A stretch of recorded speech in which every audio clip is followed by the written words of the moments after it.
If you are somebody who is currently holding back on doing something or pursuing something that you really want to do because of either fear of failure, fear of making a mistake, or just complete overwhelm, then this video is for you. And if you're new here, my name is Kara McGill. I'm an ADHD coach, and I'm here for the busy, ambitious brains who want to do awesome things, but they're afraid to make a mistake.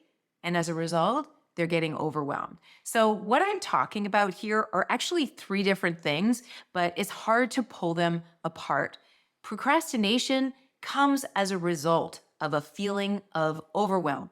Overwhelm is an emotional response we have to a nervous system reaction where generally we feel overwhelmed by what's happening around us, either because something's ambiguous or we don't know what the right step is, or we are afraid to make a decision or we're afraid to fail. And as a result, our nervous system stays in either freeze mode where we don't do anything or flight mode where we take whatever thing it is we want to do, drop it like a hot potato, and run to the next thing because all of these emotions make it too difficult to move forward. So again, that was procrastination, overwhelm, and fear of failure in one explanation, and they all feed into each other, which is part of the amazing puzzle that is the ADHD experience. So what I want to do in this video is break down the fear of failure and fear of making wrong decisions and that feeling of overwhelm. Because once you understand where that's coming from, it's going to help you push past procrastination so that you can actually move on. Because again, procrastination in this case is really that nervous system response that's preventing you from moving forward. So first, let's talk about overwhelm, because I really think a fear of failure or a fear of making mistake is a result of that broader feeling. So let's say you wanted to start a business, which is something that is very near and dear to my heart. And I'm also working with a live cohort of ADHD adults who are trying to get their first business up and running. And what I'm hearing from a lot of them is that they're paralyzed with fear around making a wrong decision or a bad decision, or that they move forward with their business and it fails. And that fear of failure is so terrifying. And the thing that I find so interesting is that if you've never started a business before, where is this fear of failure coming from? Because generally, a fear of failure comes from having done something and it not gone well in the past. Like there's a history of failure. But if you've never started a business, then you don't have that history. So essentially, what's happening in my client's situation or in their thought process is that they're looking back in their archives of life in general and thinking about all of the things that didn't go right, all of the things that they failed with. And they're using that as fuel to create this fear of failure emotion, which then creates the overwhelm, which then creates the procrastination. So if you're nodding your head right now going, oh, that's me 100%, then I want you to get super crystal clear on what exactly are you afraid of failing at. If you've never started a business, then how would you know what you're going to do and actually fail at?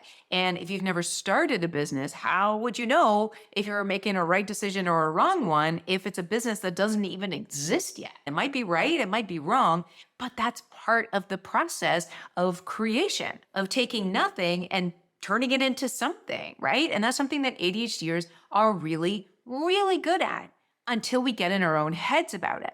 So if you are thinking of starting a business, but you are paralyzed with fear because you don't want to make the wrong decision. So if I can use some examples from my cohort, some of my clients are afraid to pull the trigger on a website or to decide on a logo or decide on the business name. Like all of these decisions can feel so paralyzing. Decision making is an executive function. So it's understandable that this is something that would hold you back. So having a group of people and a brilliant coach like myself who understands fear of failure and overwhelm is a great thing to have, because then you can start to process, well, what exactly is it that I'm afraid of?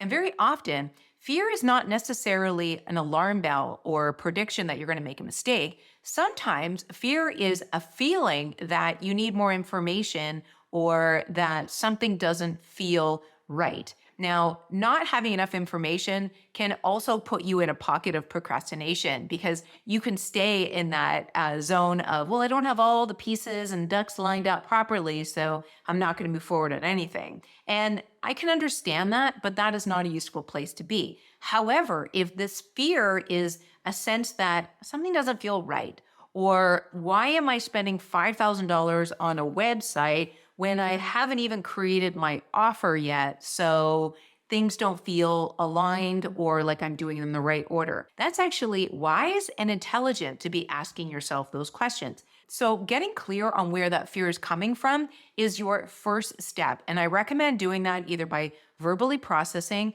Maybe you have an accountability buddy or a friend who's also an entrepreneur or a group online, anywhere you can go to verbally or in a written format, process the fear, what exactly it is and why it's coming up, and perhaps getting some feedback, or even just that process of saying something out loud can either give you more clarity, the clarity that you're missing, or make you realize that this fear is not founded and that you're using it as a form of procrastination because you're just afraid. And it's okay to be afraid. But once you're able to verbalize your fear and get crystal clear on what it is, then you can decide whether or not it's legit fear, because it's either at the end of the day going to be some things missing or not right, in which case you could fix it, or it's just going to be an unjustified emotion based on reactions to previous events in your life that you are bringing forward to self-sabotage yourself. Hello, who else knows self-sabotage like I do? Now let's get back to that idea of fear of failure, because that's a little bit different from fear of making the wrong decision. A fear of failure is more generalized. So coming back to this example of someone who wants to start a new business, but they're afraid of failure, the question would be, what would failure look like? And in most cases, people think of something very public and humiliating, right? You start a business, you throw it out there, and nothing happens, so you failed. And I know that that can feel terrifying, but the great news is that when you have a business that you've just started, nobody knows about it. So if it fails, nobody's going to know about that either. Now, we all assume that there's a panel of judges out there in the ether watching every move that we make and waiting for us to fail in this very public business. But the reality is that panel of judges doesn't exist. It exists in our mind only. And even our frenemies and the people in our lives that we know would take a lot of joy out of seeing us fail, they're actually not thinking about you as much as you think they are. Most people will look at your failure, feel a little bad for you, and then decide what they're going to have for lunch, and that will be the end of it. Nobody's thinking about your failures as much as you are. So again, it's a construct. And the last thing I want to say about this construct of fear of failure, if I said to you, what would failure actually look like? A failure might be, I try this and I invest a bunch of money in it and it doesn't work and I give up. And legit, that is a failure. Legit, it is also a nervous system response of flight. You are trying something, it doesn't feel comfortable, so your nervous system says, let's get the heck out of here, and off you go, and you never come back to that thing again. So what you've learned there is that when you try things and they don't work out and you run away, that is what failure looks like. But what if you try things and they don't work out, because things don't always work out in business, but you don't run away? What if it was a different response? Like, if things don't work, don't take it personally, try something else. Use data to inform decisions in your business, which is what you should be doing as an entrepreneur, instead of assuming that everybody's just sitting there in this big panel of judges waiting for you to fail on your first endeavor. So coming full circle, the only way that you will fail is if you stopped trying. And in terms of making the wrong decisions, the approach that you want to have there is clarity on the decisions that need to be made and making sure that you have as much information as you possibly can get in order to make the decision without falling into procrastination. Because the reality is that entrepreneurship is all about making decisions, and half of them will be wrong and half of them will be okay. Maybe 3 or 4 of them will be gangbusters. And that's why a lot of would-be business owners don't last, because they can't get past that nervous system response of flight or freeze mode.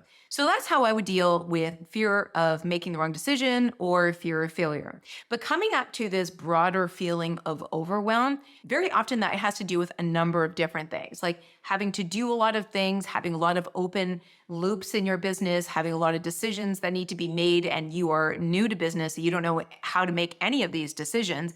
And that can be challenging when you have executive function issues and you struggle with prioritization and organizations. In that case, the best thing that you can do is, and you've heard this before, brain dump everything, but I'm going to give you a little ADHD hack.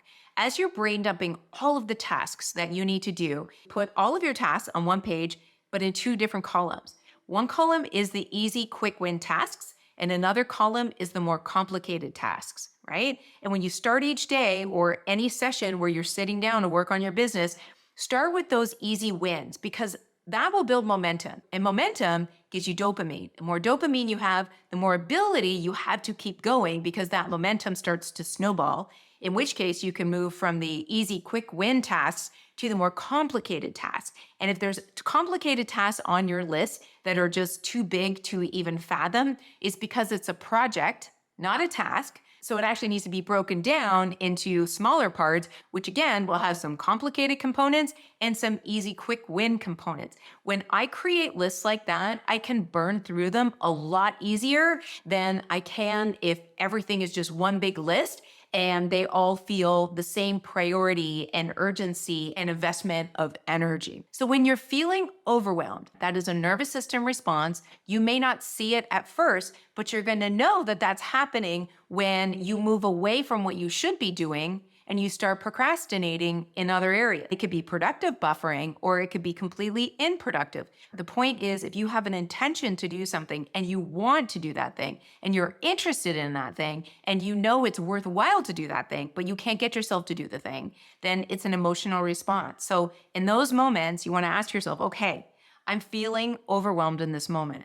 What is behind the overwhelm? Is it ambiguity? Is it decision making? Is it fear of failure? Is it something else? Get very clear on what is triggering that emotional response. Once you find what that emotional response is, get to know how you best process emotional triggers. For most of you that are ADHD, it's going to be verbal processing. So if you have a buddy you can call or even voice record yourself where you're emotionally processing what is behind this overwhelm, what is causing this fear. And with every piece of feedback that you start to reveal, go deeper. Okay, so I'm starting to feel overwhelmed because I have to pay that vendor and I'm in freeze mode. Why am I feeling like I'm in freeze mode? What are my options here? Do I need to do this? And you just keep digging and digging until you get to a point where you're at peace with whatever it is emotionally triggering you. Easier said than done, I know, but this is the only way that you're going to get past that nervous system response and move on to create the thing that you really want to create, whether it's a business or anything else in your life. Here's the key takeaway that I want to give you. If you have ADHD and you are prone to procrastination, overwhelm, fear of failure, fear of making the wrong choices, those are human things that are true and real, but you also have to remember that they are emotional responses to something that is just a thought in your head. It's a concept. It doesn't exist in reality. And the best that you can do is make decisions based on the information you have in the moment, which means that you need to have a lot of positive self-talk. You need to be really focused on what's going well. You need to be very clear on why you're doing it and why it's important to you. And you need to have self-compassion and an expectation that things are going to go wrong and things are going to take longer than expected and things are probably going to be harder than expected, but you're there because you've decided to do it and the outcome is worth it and the process is worth it and you are worth it. So that's what I have for you today. If you are somebody who struggles with procrastination, overwhelm, and fear of failure, I want to hear from you. Please drop a comment below, hit like and subscribe, and I will see y'all in the next video. Bye for now.